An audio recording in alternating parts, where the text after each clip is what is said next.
This is Audible.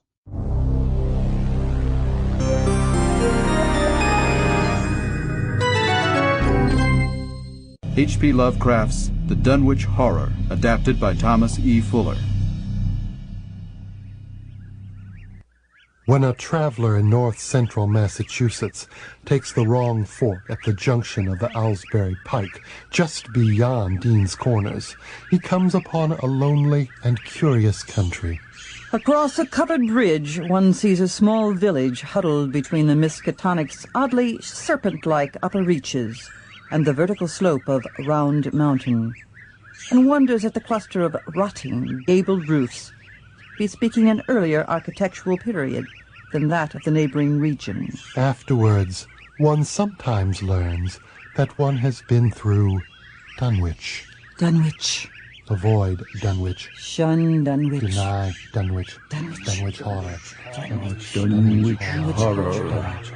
Dunwich Horror. Dunwich Horror. It was in the township of Dunwich, in a large and partially inhabited farmhouse, that Wilbur Whately was born at 5 a.m. on a Sunday, the 2nd of February, 1913.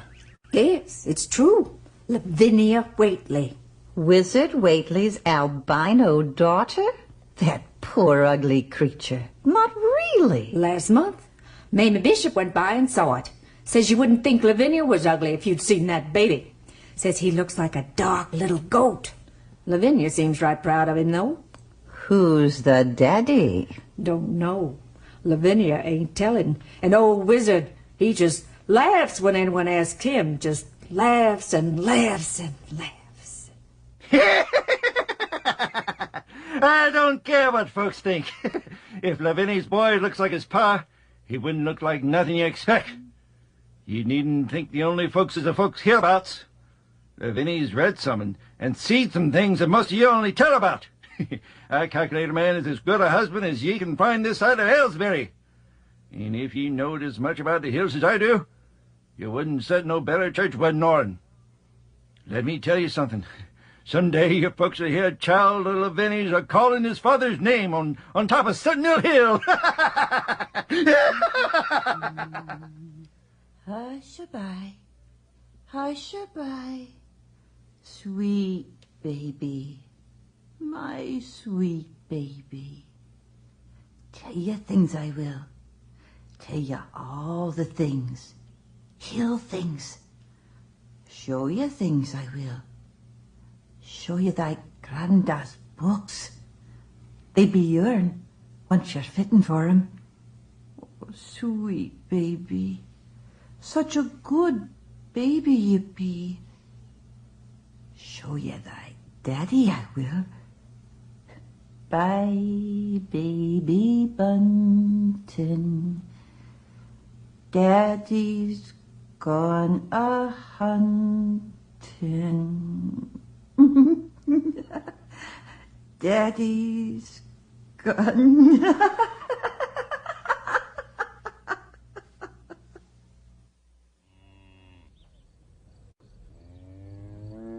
I brung the Alderney cows you bought off'n my boy Curtis, Wizard. And here be your price, Zechariah. These be good coins, Wizard. Don't look like none I ever seen afore. Oh, they be good, I expect. No matter gold be gold, cousin. Gold be gold. And you be wanting 2 more next week. Aye, in the week after that. In the week after that, in the week after that. Aye, that's what he says. 2 Alderney cows each week, paid with that weird gold of his. And 'tain't nearly any need for 'em, I seed. The strange thing is, Curtis and I, we keep taking cows out to Wizard, and there ne'er seems to be any more'n 10 or 12 of the sorriest-looking critters, right bloodless. There must be some kind of blight or the distemper's all I can see, ere it's that rotten old barn of his, ere the filthy pasturage. Them sick cows, less them as I could see, had these weird sores onto 'em, kind of like cuts almost. Wizard, he had 'em too, on his neck like. I mentions it to him. He laughs, just laughs, like it's the funniest thing he e'er hears. Gold's good, though, so I supposes we'll keep a-sellin' to him.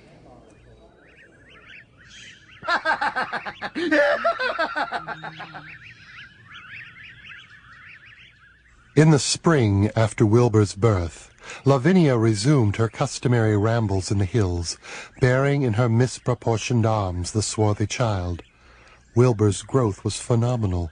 Within 3 months of his birth, he had attained a size and muscular power not usually found in infants under a full year of age, and no one was really unprepared when, at 7 months, he began to walk unassisted, with falterings which another month were sufficient to remove.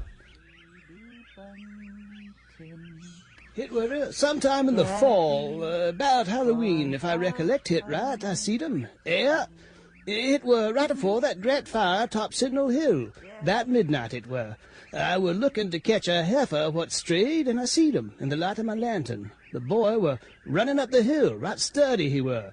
His mama right behind. Most dropped my lantern then. Naked they was. At least Lavinia Whately was.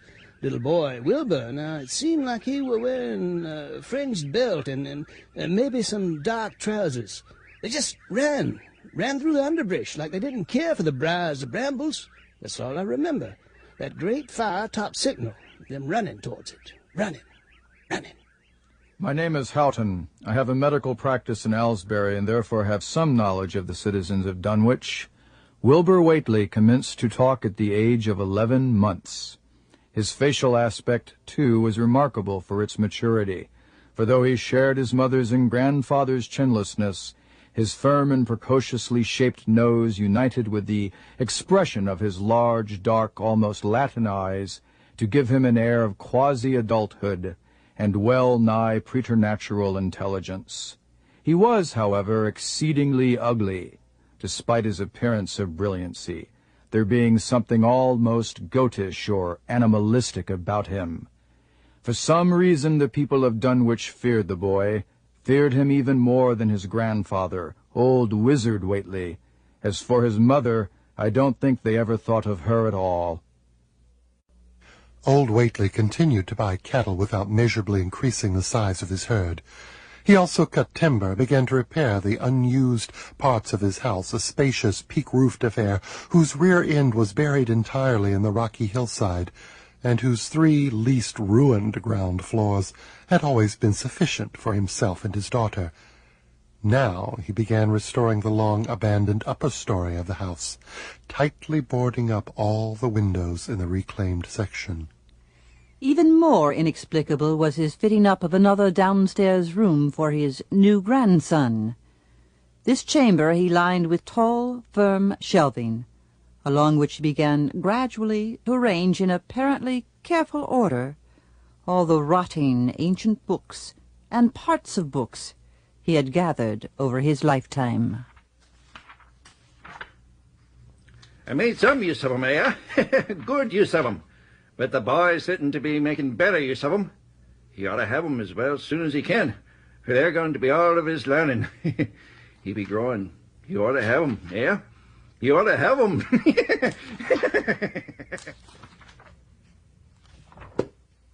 When Wilbur was a year and 7 months old, that was in September of 1914, his size and accomplishments were almost alarming. He had grown as large as a child of 4, and was a fluent and incredibly intelligent thinker. At home he would pore diligently over the queer pictures and charts in his grandfather's books, while old Whately would instruct and catechize him through long, hushed afternoons. Yuck, so soft. Yuck, so soft. Nagai, nagaha. Nagai, nagaha. Bug, sugar. Yaha.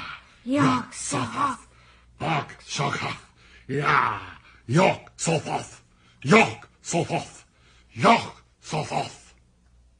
Yeah, I was selling cattle to Wizard Whately, same as most folks hereabouts. Seed that tool house door swinging kind of listless and a stench like's a witch kill you dead. Tain't near smelt nothing like it, 'ceptin' near them Indian circles on the hills. Didn't ask about it, though. It don't pay to ask too much into Whately's doings, I always say. Wilbur was growing up uncannily so that he looked like a boy of 10 as he entered his 4th year. He read avidly by himself, but talked less than formally. A settled taciturnity absorbed him. The aversion displayed toward him by dogs had now become a matter of wide remark, and he was obliged to carry a pistol in order to traverse the countryside in safety. His occasional use of the weapon did not enhance his popularity amongst the owners of canine guardians. As for Lavinia Whately... Callers would often find Lavinia alone on the ground floor of the house, while odd cries and footsteps resounded in the boarded-up 2nd story. She would never tell what her father and the boy were doing up there, though once she turned pale and displayed an abnormal degree of fear when a jocular fish peddler tried the locked door leading to the stairway. You stay away from there. What be there ain't for you, nor any like you. You'd be for Wilbur. You'd be for him. You stay away, or it's a scrum die you'll deal with. You don't want to know. It ain't for you. Not now. Not yet. Not yet. She was just acting crazy, screaming at me, just because I asked all about the noise. It was like they had some horse up there, damn big horse stomping around. Figured it was one of those cows Wizard Whately keeps buying. Probably cuts 'em up for his hellish rites. What kind of a man keeps a cow in his house? And the smell. Oh, Lord, and they say fish stink. For a decade, the annals of the Whateleys sank indistinguishably into the general life of the morbid community of Dunwich. Dunwich folk are never anxious to call the outside world's attention to themselves. Then, in 1923...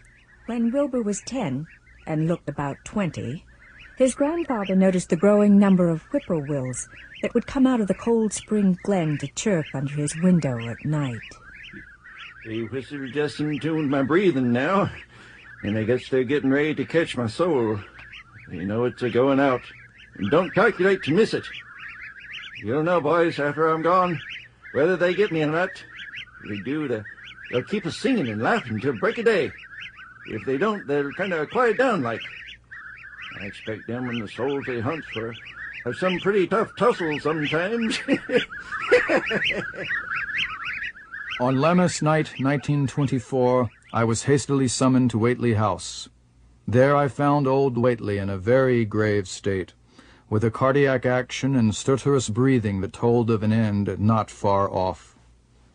His shapeless albino daughter and oddly bearded grandson stood by the bed, whilst from the vacant abyss I knew to exist overhead there came a disquieting suggestion of rhythmical surging or lapping, as of waves on a level beach. I was chiefly disturbed by the chattering night birds outside, a seemingly limitless legion of whippoorwills that cried their endless message in repetitions timed diabolically to the wheezing gasps of the dying man. It was uncanny and very unnatural. More space, Billy. More space soon. He grows, and that grows faster. He'll be ready to serve you soon, boy. Open up the gates to Yuck Sutter, and with the long chant that you'll find on page 751 of the complete edition, and then put a match to the prison. Fire from earth can't burn it nohow. Quiet! Mr. Whately, you really must try and be quiet. Feed it regular, Willie. And mind the quantity. But don't let it grow too fast at a place where it'd burst quarters or get out before you opens the yard sort of. Sure, all over and no use. Only them from the young can make it multiply and work.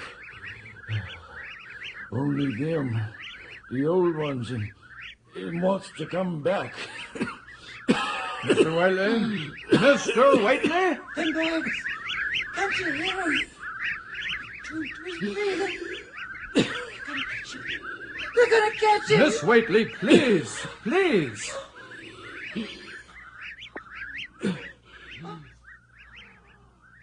What? The birds have stopped? They didn't get him. They didn't get him.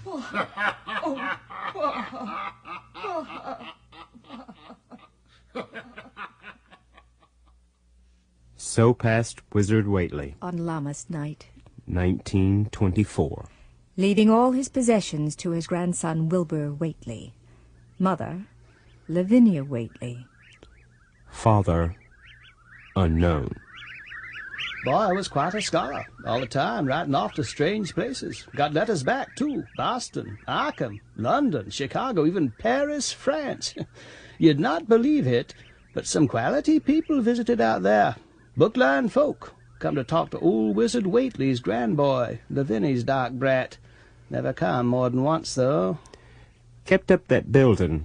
Always a-tearing out and redoing that old house. Kept buying cattle like his grandad. Kept having the same luck. A lot of that funny gold spent and not much to show for it. And he kept growing, too. In 1925, he were fully 6 3/4 feet tall. He were 12 and looked 25. Oh, he hated his poor old mother, poor Lavinia. First her father a-dying, and then her boy turning on her. Used to go in the hills with him for them Whately doings. He finally told her she couldn't no more. Well, I seed her in 1926, right afore she died, whatever happened to her. She were right terrified of him by then. There's more about him as I knows than I can tell you, Mamie. And nowadays, there's more what I know myself. I vow to our God, I don't know what he wants, what he's a-trying to do. That Halloween, the hill noises sounded louder than ever, and the fire burned on Sentinel Hill as usual. But people paid more attention to the rhythmical screaming of vast flocks of unnaturally belated whippoorwills, which seemed to be assembled near the unlighted Whately farmhouse.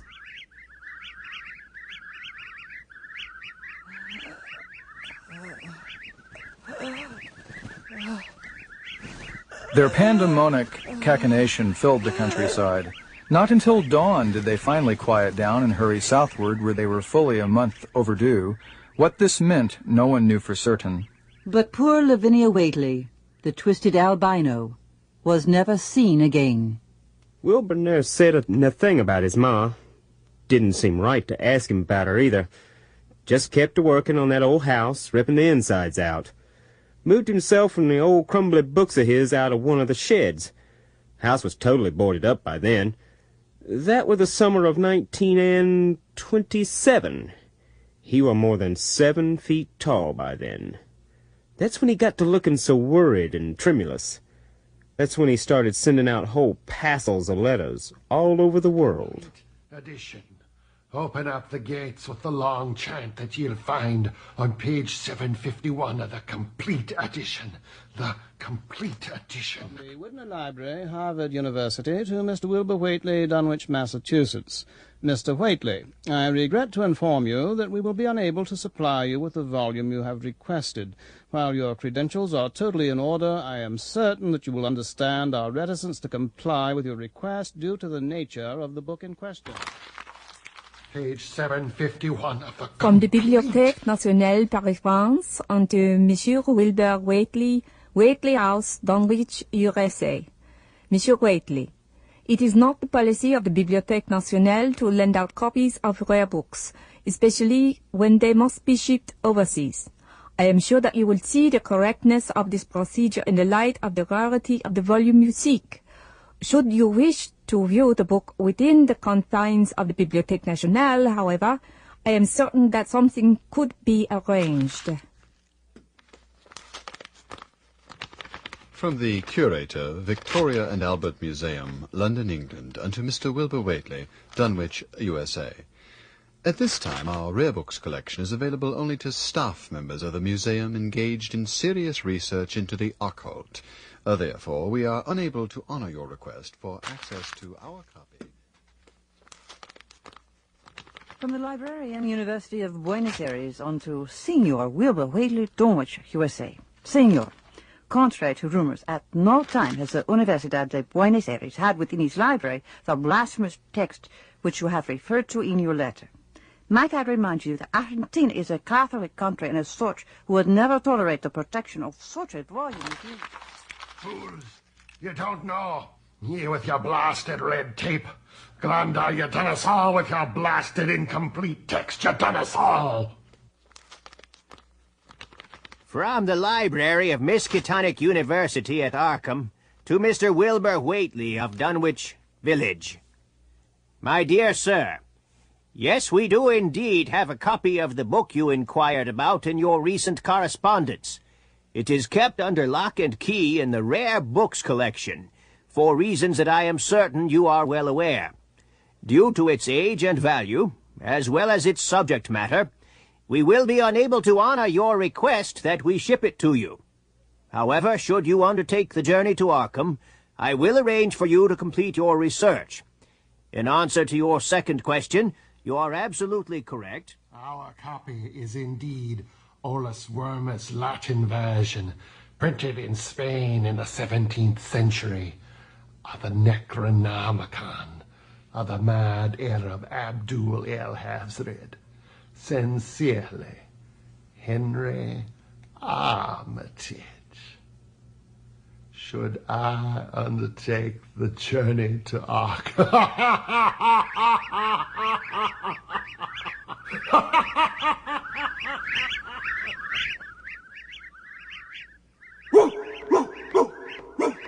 Down, sir!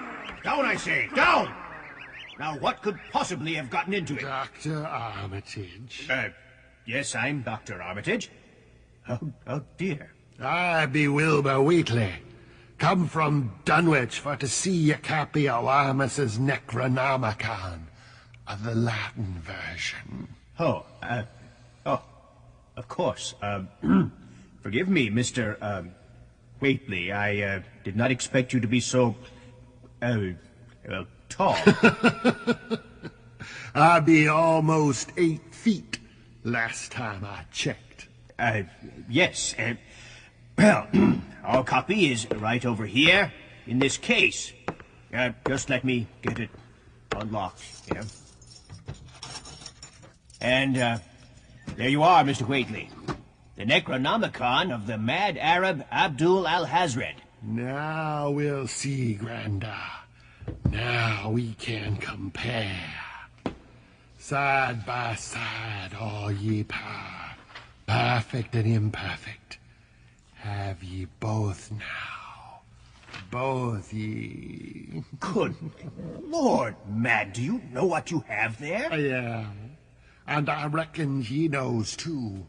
Dee's book, Dr. Dee's book, only version of the Necronomicon in English.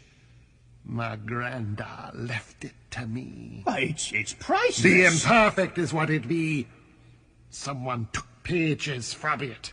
Pages I needs for my research. Oh, of course, for your research. There ye be. Right where Granda said I'd see ye. Nor is it to be thought that man is either the oldest or the last of Earth's masters, or that the common bulk of life and substance walks alone. The old ones were. The old ones are. The old ones shall be. Not in the spaces we know, but between them. They walk serene and primal, undimensioned and to us unseen. Yog-Sothoth knows the gate. Yog-Sothoth is the gate. Yog-Sothoth is the key and the guardian of the gate. Past, present, future, all are one in Yog-Sothoth. He knows where the old ones broke through of old and where they shall break through again. He knows where they have trod earth's fields, and where they still tread them, and why no one can behold them as they tread. By their smell can men sometimes know them near, but of their semblance can no man know, saving only in the features of those they have begotten on mankind. And of those are there many sorts, differing in likeness from man man's truest eidolon to that shape without sight or substance which is there. They walk unseen and foul in lonely places where the words have been spoken and the rites howled through at their seasons. The wind gibbers at their voices, and the earth mutters with their consciousness. They bend the forest and crush the city, yet may not forest or city behold the hand that smites. Kadath and the cold waste hath known them, and what man knows Kadath? The ice desert of the south and the sunken cities of ocean hold stones whereon their seal is engraven. But who hath seen the deep frozen city, or the sealed tower long garlanded with seaweed and barnacles? Great Cthulhu is their cousin, yet can he spy them only dimly.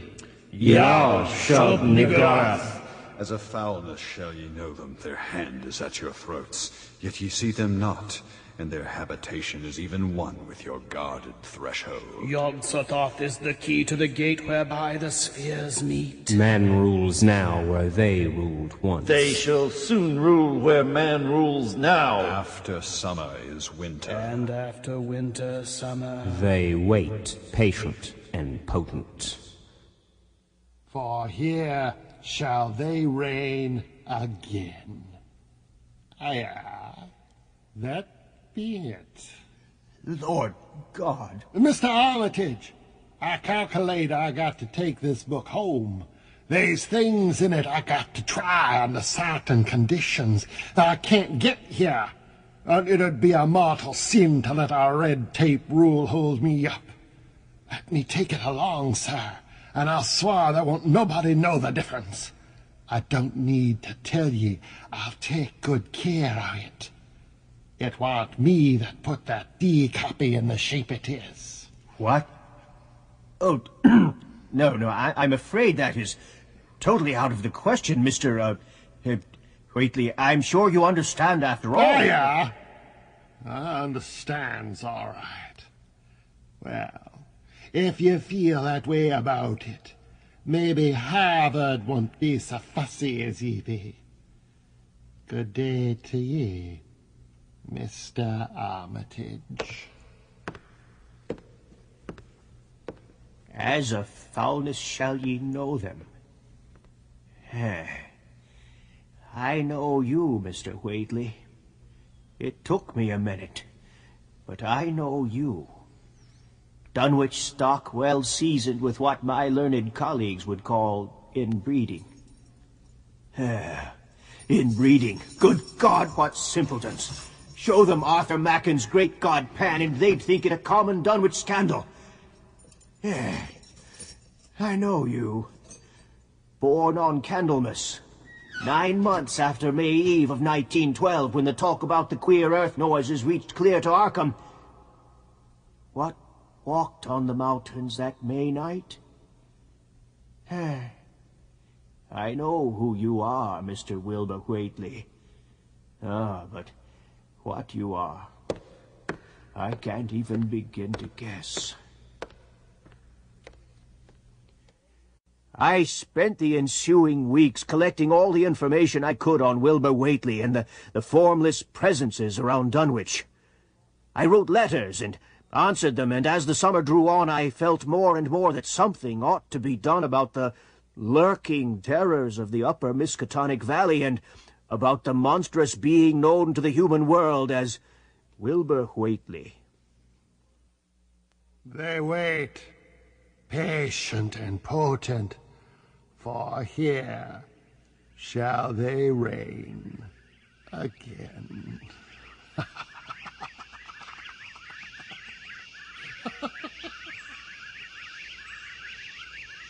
The Dunwich Horror itself came between Lammas and the equinox in 1928. Dr. Armitage, along with Professor Warren Rice and Dr. Francis Morgan, were among those privileged to witness its monstrous prologue.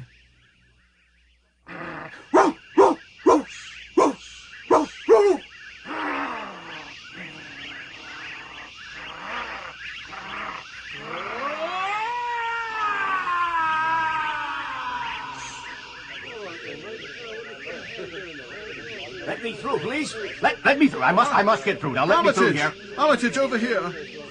Rice, Morgan, what's going on here? What are all these people doing here? Good God, Armitage, how sound do you sleep anyway? They're here because of this scream. It must have woken half of Arkham. And all the campus. That growling. Is it Ramses? What the devil is he doing in the library? We think he's attacked some intruder. Look, this window's shattered. The intruder must have come in here, and Ramses followed him. Good dog. Good dog. Then the intruder must still be inside. Gentlemen, campus security seems to have the crowd under control. I'm afraid I really must suggest we enter the library and render Ramses such assistance as we can. Us? Surely that's a job for the police. Do you recall our conversations recently regarding the village of Dunwich and certain of its citizens, living and dead? Yes. Does it seem to you that there is an unusually large number of whippoorwills for this time of the year? Well, yes, there does, but... It seems to be coming from the small genealogical reading room. Lord, what's that smell? I can barely breathe. The switch, man! Turn on the switch! Oh. Oh, my God. It's got to be over 9 feet tall. What in God's name is it?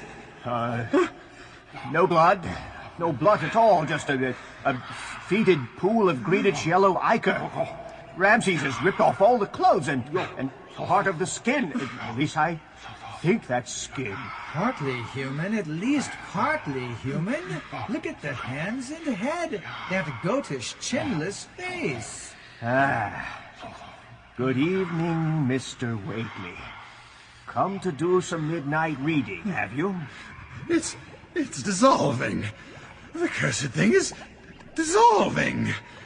Notes. Take notes.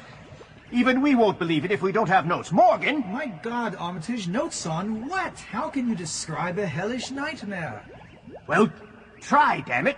It's almost human above the waist. Human? Its chest is like a crocodile's hide. How can you say human? And its back is like a snake's, and below its waist... It's not possible. It's pure fantasy. Now take this down. Below its waist, the skin is covered with coarse black fur. Oh, forget the fur, man. Are those tentacles protruding from its abdomen? There must be 20 of the damn thing. Tentacles or something, covered with red sucking mouths and... Oh, on its hips. Their eyes! Good Lord, their eyes on its hips! And a tail! No, it's not a tail, it's a trunk. Or a feeler or with a mouth or throat of some sort. Oh, it's madness, that's what it is. Now be objective, man. For the sake of sanity. Now look, its legs are like some prehistoric dinosaurs, but the feet are... Yes, the feet. Try to remain objective. There's no sane description for its feet. Not hooves or claws. They're changing color. The tail and the tentacles are changing color. Yes, the grayish green of the tentacles is deepening, and the tail or trunk or whatever is shimmering from a purple to yellow, alternating with a sickly grayish white between purple rings. It's blood. Blood? Well, there seems to be no genuine blood, or only a fetid greenish yellow ichor trickling along the floor. The birds. The birds, they're all leaving. It's almost as if something were chasing them. They didn't get him. They didn't get him. They're fleeing, Morgan. Fleeing from that which they had sought for prey. The body. There's nothing left of it. Look, no bones, no skull, nothing. Nothing. It seems Mr. Wilbur Whately took somewhat after his unknown father. Wilbur Whately was dead. Or something that passed for dead. An almost interminable manuscript in strange characters, written in a huge ledger, and adjudged a sort of diary, presented a baffling puzzle when it was found on an old bureau which served as the deceased's desk. It was sent to Dr. Armitage at Miskatonic University, together with a collection of strange books, for study and possible translation. no trace of the ancient gold with which Wilbur and old Whately had always paid their debts was ever discovered. It was in the dark of September 9th, in Dunwich, that the horror broke loose. About 7 o'clock, Luther Brown, the hired boy at George Corey's between Cold Spring Glen and the village, rushed frenziedly back from his morning trip to 10-acre Meadow with the cows. Up there in the rud beyond the glen, Miss Corey. There's something been there. It smells like thunder, and all the bushes and little trees is pushed back from the rud like they'd a house been moved along of it. And that ain't the worst, nother. There's prints in the rud, Miss Corey. Great round prints as big as barrelheads, all sunk down deep like a elephant had been along. Only there's a sight more nor 4 feet could make. I looked at 1 or 2 afore I run, and I see every one was covered with lines spreading out from one place like as if big palm leaf fans, twice or 3 times as big as any they is, had been pounded down into the rud, and the smell was awful like what it is around Wizard Whately's old house. You just sit there, Luther, and catch your breath. That foolishness, if you asked me. Nearest place to Whately's is Seth Bishop's. I'll get to the bottom of this. You see it, and I don't. Yes? Sally? Sally Sawyer? That you? Oh, yes, Miss Corey. It be me. Mr. Bishop ain't here. You'll do. My Luther done come in with some kind of silliness about strange doings near old Wizard Whately. Oh, yes, Miss Corey, it be true. My boy Chauncey, he'd been up the hill towards Whately's, and he just come back a posting and couldn't half talk for being scared. He says old Whately's house is all blowed up. What? Yes, with timbers scattered around like there'd been dynamite inside. Only the bottom floor ain't through, but it's all covered with a kind of tar-like stuff that smells awful and drips down off from the sides onto the ground where the side timbers is blowed away. And there's awful kind of marks in the yard, too. Great round marks, bigger than a hogshead, he says, and all sticky with stuff and middlers, where a great swath wider than a barn is matted down, and all the stone walls tumbled every which way wherever it goes. 'Tain't possible, Sally. You know it ain't possible. And he says he, Miss Corey, is how he sought to look for Seth's cows, frightened as he was, and found 'em in the upper pasture nigh the Devil's Hop Yard in an awful shape. Half 'em's clean gone, and nigh half of them is left has been sucked most dry of blood, and with sores on 'em, like they's been on Whately's cattle ever since Lavinia's black brat was born. Seth, he's gone out now to look at 'em, though I'll vow he won't care to get very nigh Wizard Whately's. Chauncey didn't look too careful to see where the big matted down swath led after it left the pasturage. But he says he thinks it pointed toward the glen rod to the village. The village? Luther, you go and find your pa and my men, and you tell him to get up to Wizard Whately's right now. There's something strange up at Cold Spring Glen. Luther? I calculate them tracks must go into Cold Springs Glen itself. Oh, they would do that. I always says that Glen ain't no healthy nor decent place. The whippoorwills and fireflies there never did act like they was critters of God. And there's them that says you can hear strange things a-rushing and a-talking in the air down there if you stand in the right place. Oh, Miss Corey, you still there? Miss Corey? Miss Corey! Gone, all of it. Smashed flat to the ground, like something stomped on it. Look at them prints, just like Chauncey and Luther said they was. Like they was made with hogshead barrels. A whole bunch of hogsheads. It's all the way down to Cold Spring Glen. The tree shoved out away, ripped right out of the ground. What had burst loose from the house done gone in that ravine. It was just as though a house had slid down that slope. You see anything down there, Seth? I didn't have no real edge to look, Zachariah. Yeah? This be old Wizard Whately's doing. All that witching and chanting and such. What we gonna do? Warn folk. Hope it'll pass. All three of them witch folk be gone now. Perhaps it be gone too, soon. Back where it come from. Oh, where it be a-going to. So everyone went home, and every house and barn was barricaded as stoutly as possible. Nothing moved around the village of Dunwich. Nothing human, at any rate. But people saw, and phones rang from house to house to house. Last night, it were at Elmer Fry's. Oh, Selina told me so just now. Smashed their barn, it did. No, they didn't see nothing. Just the sides of the barn a-bowing and a-bursting out like they was being pushed.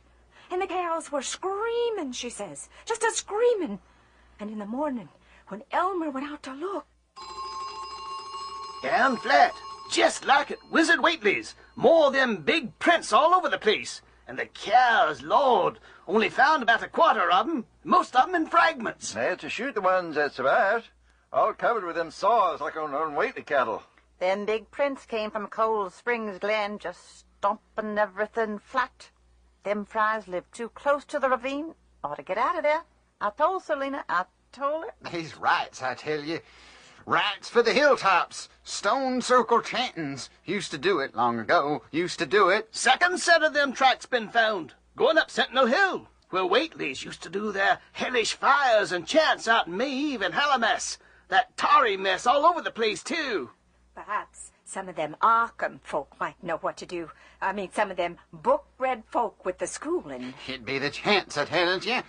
Chants and fires be the only way to stop it. Help! Oh, my God! Help! Help! What was that? Who's there? What's going on? Selina. What's Selina happening? Fry, that be here. Come back. Oh, my God. It's come back. It's trying to get into the house. Oh, my God, help us, please. Somebody, anybody, you gotta help us. Selina. What's he Cut doing? off she's been. She's off the line. Who were it? Anybody know who it was? Oh, Selina Fry. It was Selina Fry. Hello? Hello? Who's on the line? An hour later, a hastily assembled group of armed men trudged out to the Fry place at the head of Cold Spring Glen. It was horrible, but hardly a surprise. There were more swaths and monstrous prints out there, but there was no longer any house. It had caved in like an eggshell, and amongst the ruins nothing living or dead could be discovered. Only a stench and a tarry stickiness. The Elmer Fries had been erased from Dunwich.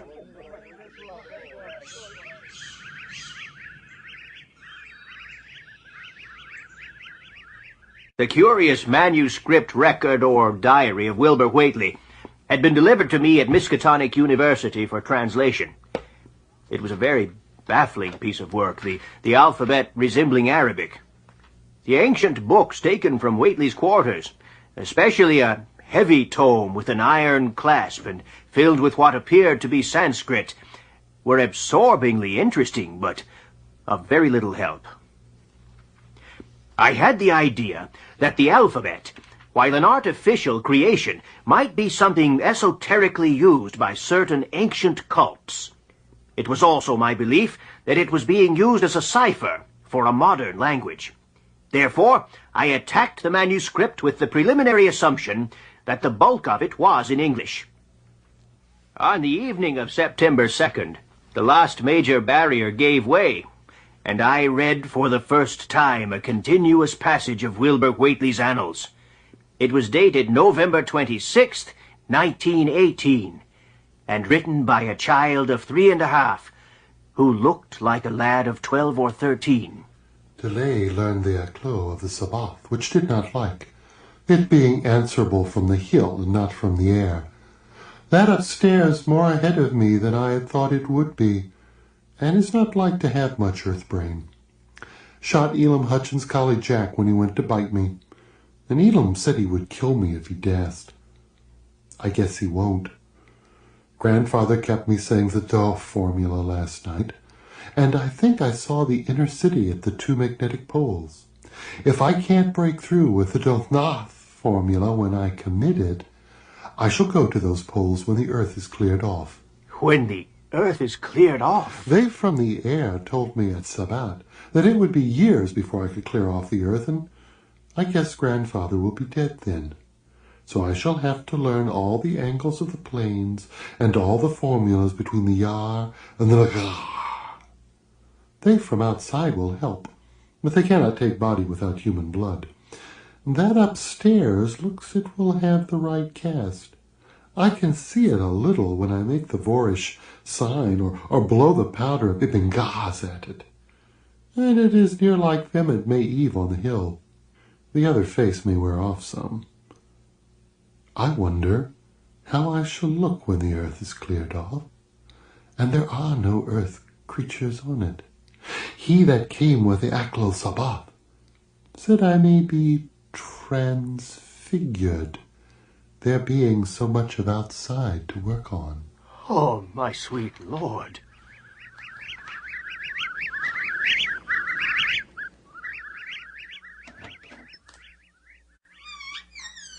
We got here as fast as we could, Henry. Good Lord, man, you look terrible. I've translated Wilbur Whately's book. There is a boarded-up farmhouse in Dunwich that must be destroyed. I beg your pardon. I didn't quite get that last part. It's monstrous. Monstrous beyond the scope of simple human imagining. It's a plan for the extermination of the entire human race and all animal and vegetable life on the earth by some terrible elder race of beings from another dimension. Oh, Henry, when was the last time you had any sleep? Don't patronize me. The whole world is in danger. Elder things wish to strip it and drag it away from the solar system into some other plane or phase of entity from which it had once fallen trillions of eons ago. Now here, I've been taking notes, trying to find something, anything that we can use against them. It's been very difficult, and in most cases the cure is almost as bad as the disease. Almost. Henry, you shouldn't have taken this copy of the Necronomicon out of the library, not after the incident with Whately. Well, actually, Remigius de Monolatri has been infinitely more useful. We've got to stop them. Those insane Whateleys meant to let them in, and the worst of all is left. It's a blind business, but I've learned how to make the powder. The powder? Don't you see? It hasn't been fed since the 2nd of August, not since Wilbur came here to his death. And at that rate... It? It's all in my notes. Here, read them yourself. Oh, my God. Well, this is monstrous madness. Morgan, we all three saw the body of Wilbur Whately as it lay on the floor of a room in this very building. I am not even slightly inclined to treat his diary as a madman's ravings. And these incantations, powders, this will stop it? Oh, probably not, but we have to try. Now, we have to go to a boarded-up farmhouse in Dunwich and try. Then we are meddling with terrible powers. Yet I can't see any other way to annul the deeper and more malign meddling others have done before us. Can you? The day was pleasant. Throughout that afternoon we rode around Dunwich, questioning the inhabitants, discovering what had been occurring, and seeing for ourselves with rising pangs of horror the dreary fry ruins with their lingering tarry stickiness, the blasphemous tracks in the yard, the wounded bishop cattle, and the enormous swaths of disturbed vegetation. It was also at the fry place that we came upon most of the people of Dunwich, milling in awed terror around an abandoned motor car. There was 5 of them, I tell you. State police out of Aylesbury come to see what happened. Should not have told them. Should have kept it to ourselves. It were murder. Can't keep murder to yourself. Then where are they? They were supposed to wait for us, not do nothing till we could get down to them. The Glen? What? God, I told them not to go down into the Glen. And I never thought nobody'd do it with them tracks and that smell and the whippoorwills a-screeching down in that dark a noonday. It took the policeman. Then we've got to work fast before the word can get back to Aylesbury and more of them come up here. Have you finished memorizing the chant, Henry? Negotium perambulans in tenebris. Yes, I believe so.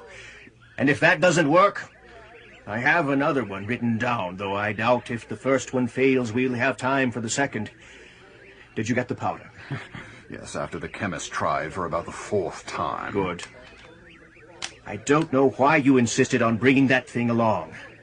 Morgan, no material weapon can harm what we're hunting. Well, let's just say it makes me feel better. Right now it's moving at night, and I think we all agree that it would be suicide to attack it at dark. As much as I hate to say it, we're going to have to wait for it to make its next move. Oh my God! Oh my God! It's going again, and this time by day. What? It's out! It's out and moving this very minute. Only the Lord knows when he'll be on us all. Now, an hour ago, that Whaley he had the phone ringing. It was Miss Cora George's wife that lived down at the junction. She says the high boy Luther was out driving in the cows when the storm out in the big boat, and when he sees all the trees a-bending at the mouth of the glen, opposite to this, and smelt the same awful smell like he smelled when they found the big tracks last Monday morning. And she says he says there was a swishing, lapping sound, more nor like the bending trees and bushings could make.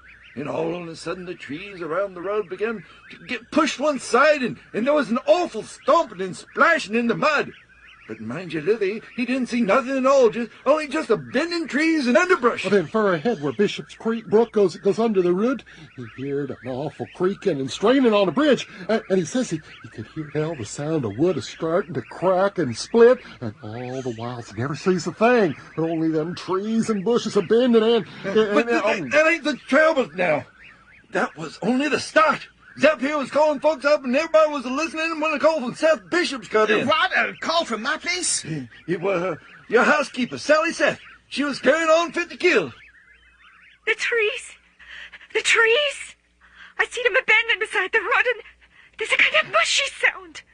You can hear it.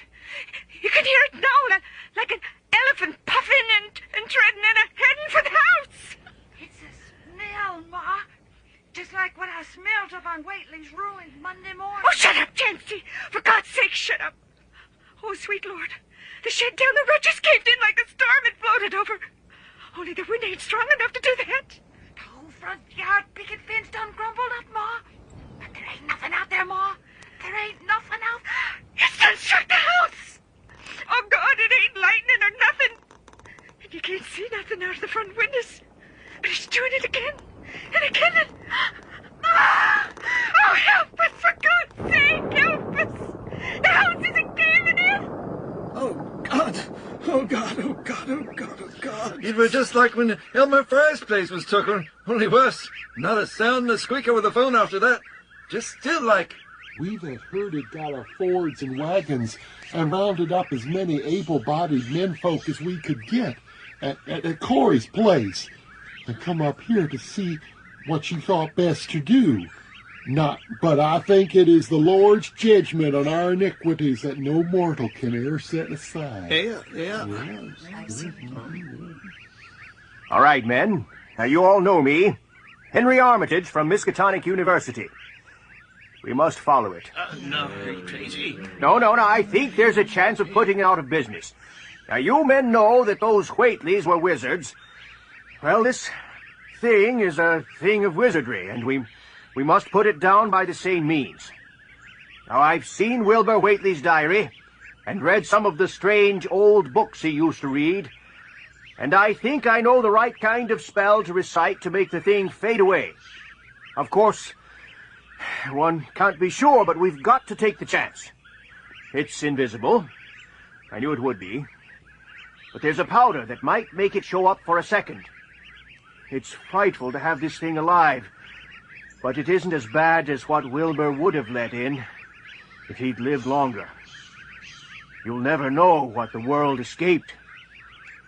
Now we've only this one thing to fight, so we must follow it. And the way to begin is to go to the place that has just been wrecked. I guess you can get to my place quickest by cutting across the lower meadow here, wading the brook at the low place, and climbing through Carrier's mowing and the timber lot beyond. That comes out on the upper road, mighty nigh it, maybe a little t'other side. So we walked, coming out a little beyond the Seth Bishop place, but the bent trees and hideously unmistakable tracks showed what had passed by. Nothing dead or living was found in either the collapsed shell of the house or the barn. There was only the stench and the line of horrible prints leading toward the wrecked Whately farmhouse and the altar-crowned slopes of Sentinel Hill. Look there. God almighty, the grass and bushes is moving. It's a-going up, slow-like, creeping. Up the top this minute. Oh, God, look at it! Look at it! In the end, it was the three men from Arkham, old, white-bearded Dr. Armitage, stocky, iron-gray Professor Rice, and lean, youngish Dr. Morgan who ascended the mountain alone. After all, they were the only ones who had any idea what to do when they got there. Leaving the men from Dunwich to watch and fight over the use of Armitage's telescope. I can see them. They ain't a-moving up the swamp anymore. Looks like they be trying to reach a bit ahead of where the bushes be bending now. That Rice fella be taking out the powder, so something must be about to happen. Share the damn thing, Curtis. No, it's happening. It's happening now. I can just see the spray all gray and misty and... Oh, great God! Catch him! Catch him, you fools! Catch him! For God's sake, don't let that telescope break. Oh, God! Oh, God! Oh, God! What you see, Curtis? Damn you, what you see? Bigger than a barn! Oh, made of squirming ropes! Oh, things sorts of shaped like a hen's egg, bigger than anything with dozens of legs, like hogsheads that have shut up when they step. Oh, nothing solid about it. All like jelly and made of separate wingling ropes pushed close together. Great bulging eyes all over it. 10 or 20 mouths or trunks are sticking out all over the sides, big as stovepipes, and all are tossing and opening and shutting. All gray with kind of blue or purple rings, and God in heaven, that half face on top. Listen. Oh, sweet Lord, listen. Forget them damn birds. Stop fiddling with that telescope and tell us what they be doing. I see 'em. All three of them. They be a-moving and a-gesturing up there. The grass is swirling all over the place like it were writhing up there. I guess he'd be saying the spell. Bigger than a barn. Them great bulging eyes all over it. Them wiggling ropes squirming, and on top, oh God, on top!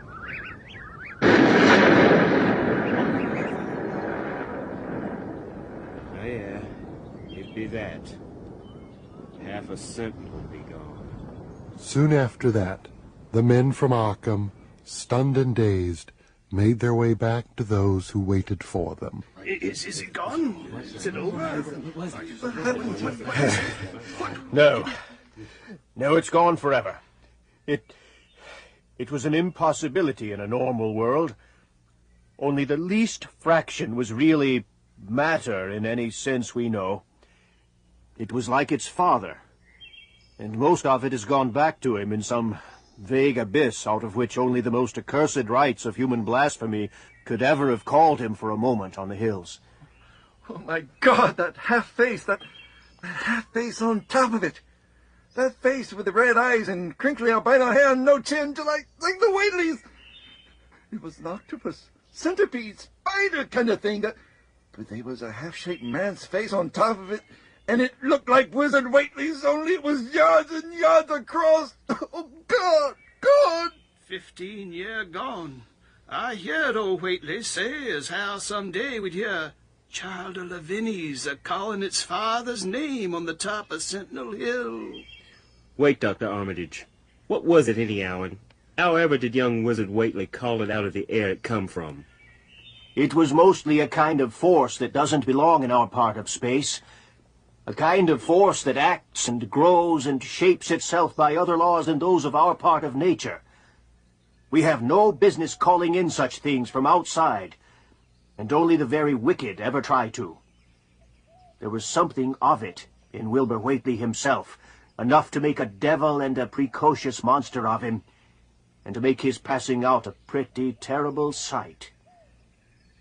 I'm going to burn his accursed diary, and if you men are wise, you'll dynamite that altar stone up there and pull down the rings of standing stones on all the other hills.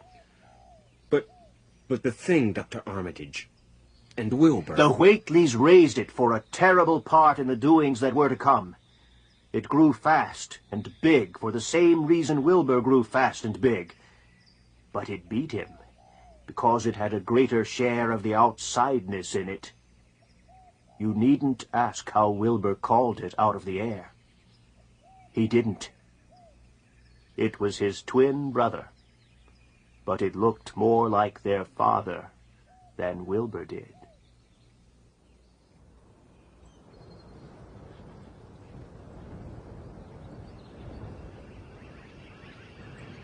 The Dunwich Horror was written by H.P. Lovecraft and adapted and directed by Thomas E. Fuller. Featured in the cast were the voices of Lee Millman, Thomas E. Fuller, Joyce Lee, Bill Jackson, Greg Nickel, Brad Strickland, John Johnson, Brad Lineweaver, and Scott Oliver. Soundscaping was by Henry Howard. The Dunwich Horror was originally produced live at DragonCon '88.